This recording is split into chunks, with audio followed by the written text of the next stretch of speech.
Hello दोस्तों, कैसे हैं आप सभी लोग? स्वागत है, वेलकम है आपका हमारे यूट्यूब चैनल में। कर्मचारियों, पेंशनर्स और फैमिली पेंशनर्स के लिए मैं कई सारी बड़ी इन्फॉर्मेशन या बड़ी खबरें लेकर आया हूँ, जिनको जानना आप सभी के लिए बहुत ही ज़्यादा इम्पोर्टेंट हो जाता है। पहली बड़ी खबर आ रही है, एनसीजेसीएम की बैठक समाप्त हुई। जी हाँ दोस्तों, 8वें वेतन आयोग में फिटमेंट फैक्टर से रिलेटेड बड़ी इन्फॉर्मेशन मैं आपको देने वाला हूँ कि क्या फिटमेंट फैक्टर हो सकता है। साथ ही साथ फिटमेंट फैक्टर क्या एक समान होगा सभी ग्रेड पे के लिए, सभी पे लेवल के लिए, उस पर भी हम यहाँ पर बात करने वाले हैं।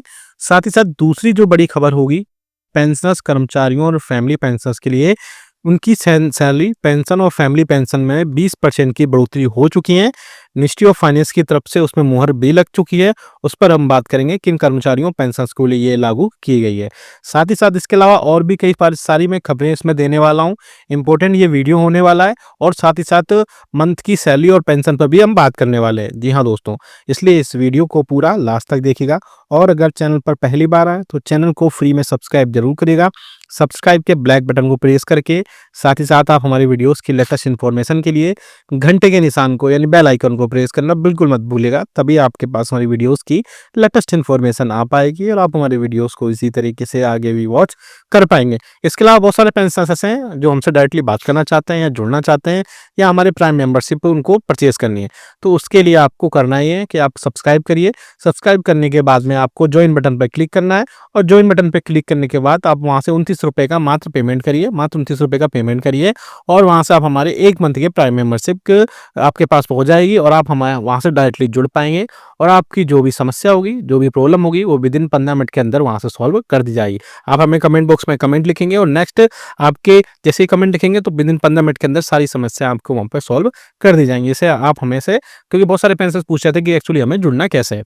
जी हाँ दोस्तों, पहली जो बड़ी खबर आ रही है, 8वें वेतन आयोग में फिटमेंट फैक्टर होगा एक समान, एनसीजेसीएम की बैठक हुई समाप्त। जी हाँ दोस्तों, केंद्र सरकार के कर्मचारियों के लिए वेतन संशोधन यानी वेतन पे रिवीजन फिटमेंट फैक्टर को लेकर एक बड़ी खबर सामने आ रही है। दोस्तों, सूत्रों की माने तो national council of joint consultative machinery NCJCM ने आयोग के सामने एक फिटमेंट फैक्टर को यूनिफॉर्म फिटमेंट फैक्टर रखने की बात की है। जी हाँ दोस्तों, यूनिफॉर्म फिटमेंट फैक्टर से मतलब यह है कि सभी पैक जितने भी ग्रेड पे या पे लेवल्स होंगे उन सब में से सभी की जो सैलरी और पेंशन होगा वो सबको सेम रखा जाए, क्योंकि एनसीजेसीएम के स्टाफ साइट के सचिव मिस्टर शिव गोपाल मिश्र ने कहा कि सभी वेतन बैंड यानी पे बैंड्स के लिए समान फिटमेंट फैक्टर चाहते हैं, चाहे वह पे बैंड 1 हो या पे बैंड 4 हो। उन्होंने कहा कि इससे केंद्र सरकार के सभी कर्मचारियों को समान अधिक लाभ मिलेगा और न्यूनतम तथा अधिकतम वेतन के बीच पेंशन का और पेंशन के बीच का अंतर जो है वो काफी कम हो जाएगा। क्या है फिटमेंट फैक्टर की और क्या है इसमें इसमें मांग क्या है? फिटमेंट फैक्टर वो मल्टीप्लायर होता है, गुणांक होता है जिसके आधार पर वेतन वृद्धि या सैलरी पेंशन में बढ़ोतरी की जाती है।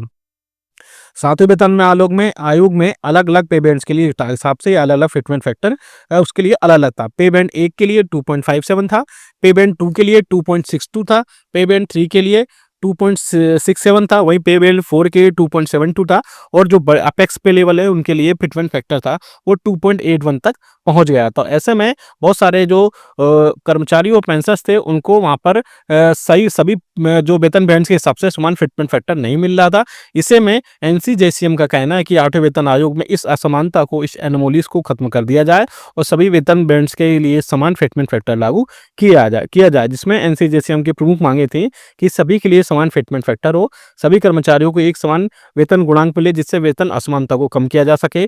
साथ ही साथ जो पे स्केल्स का मर्जर है यानी लेवल 1 का, लेवल 2 का, लेवल 3 और लेवल 4 और लेवल 5 और 6 तक का उसमें मर्जर किया जाए और लेवल 1 से लेकर 6 तक का मर्जर होने से जो लोअर लेवल के एम्प्लॉइज और पेंशनर्स हैं उनको काफ़ी ज़्यादा वहाँ पर फायदा मिलेगा। साथ ही साथ जो एमएससीपी है यानी मॉडिफाइड एश्योर्ड करियर प्रोग्रेशन है उसमें सुधार किया जाए और पे स्केल के विलय से यानी मर्जर से उनमें पे स्टेग्नेशन की समस्या दूर होगी और न्यूनतम और अधिकतम वेतन की असमानता को दूर करना बहुत इंपॉर्टेंट है।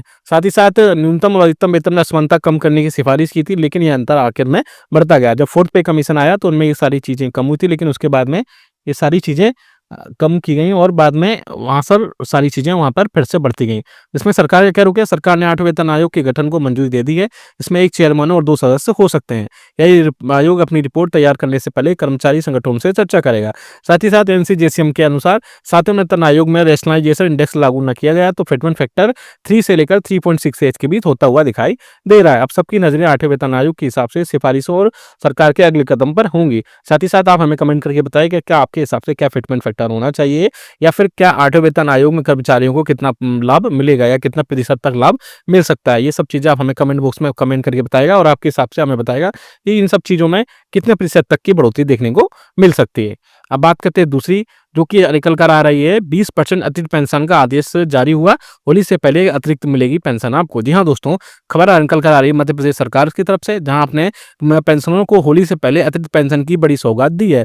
इसमें वरिष्ठ नागरिकों को राहत मिलेगी। इस संबंध में वित्त विभाग ने आदेश भी जारी कर दिया गया है। अतिरिक्त पेंशन में वित्त विभाग का स्पष्ट आदेश। जी हाँ दोस्तों, राज्य सरकार ने पेंशन पात्रता को लेकर कोई नया बदलाव नहीं किया है, लेकिन पहले से लागू नियमों को स्पष्ट किया है। आदेश के अनुसार अतिरिक्त पेंशन की पात्रता पेंशनर की निर्धारित आयु पूरी होने के अगले महीने से लागू होगी। यदि हम एक एग्जाम्पल लेते हैं, यदि किसी पेंशन की डेट ऑफ बर्थ 1 अगस्त 1944 या 20 अगस्त 1944 है, तो 20% अतिरिक्त पेंशन की पात्रता 1 सितंबर 2024 से मिलेगी। इसी तरह आगे भी आयु के अनुसार इनकी अतिरिक्त पेंशन की गणना इसी नियम के तहत होने वाली है।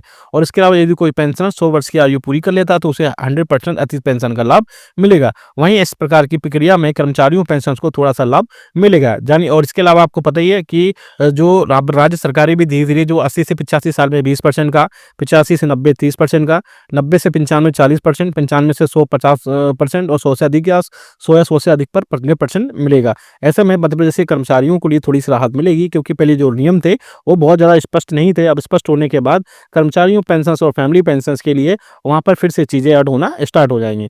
अब बात कर लेते हैं कैबिनेट बैठक से महंगाई भत्ते में 2% की बढ़ोतरी को लेकर के। जी हाँ दोस्तों, जनवरी 2025 से आप 53% महंगाई भत्ता पहले मिल रहा था, लेकिन अब जो है पिछले 6 साल में सबसे कम महंगाई भत्ता में बढ़ोतरी होने जा रही है। यानी अब सिर्फ 2% महंगाई भत्ता और महंगाई राहत जो है जनवरी 2025 से मिलने जा रहा है, जिसमें कर्मचारियों पेंशनर्स को इसमें कई सारी चीज़ों पर फिर से बढ़ोतरी होगी। जिसमें सबसे कम बढ़ोतरी यहाँ पर डीआर में बढ़ोतरी होती हुई दिखाई दे रही है, क्योंकि डीआर में all India consumer price index के जो आंकड़े आए उनमें सबसे कम बढ़ोतरी हुई है। ऐसा पहली बार हो रहा है कि जब 6.5 साल बाद महंगाई भत्ते में केवल 2% की बढ़ोतरी हो रही है, जबकि आमतौर पर 3 से 4% की बढ़ोतरी हमेशा होती थी। ऐसे में कर्मचारी पेंशन के लिए थोड़ी सी यहाँ पर एक अच्छी खबर नहीं है, क्योंकि और जो all India consumer price index का डेटा आया है उसके हिसाब से आपको वहाँ पर टोटल बढ़ोतरी कब हुई है, और वहाँ से महंगाई भत्ता और महंगाई राहत में सिर्फ 2% की लागू हुई थी। और कर्मचारियों को 2% बढ़ोतरी मिलेगी, लेकिन 3% इसमें बढ़ोतरी हो सकती थी। लेकिन जो थोड़ा सा दशमलव के बाद का अंक उसमें नहीं जोड़ा जाता, इसलिए आपको सिर्फ वहाँ पर सबसे कम 2% की बढ़ोतरी देखने को मिल रही है। ऐसे में अधिकतर समय में महंगाई भत्ता जो होता था या महंगाई राहत होता था उसमें 3 से 4% की बढ़ोतरी होती थी, लेकिन इस बार सिर्फ 2% की वृद्धि से केंद्रीय कर्मचारियों और पेंशन के लिए थोड़ी सी चिंता का विषय हो सकता है। लेकिन होली से पहले कैबिनेट बैठक से इसकी घोषणा हो सकती है, जिसमें जनवरी फरवरी और मार्च का एरियर उसमें शामिल हो सकता है। लेकिन अगर आगे आने वाली दिनों में उपभोक्ता मूल्य सूचकांक यानी all India consumer price index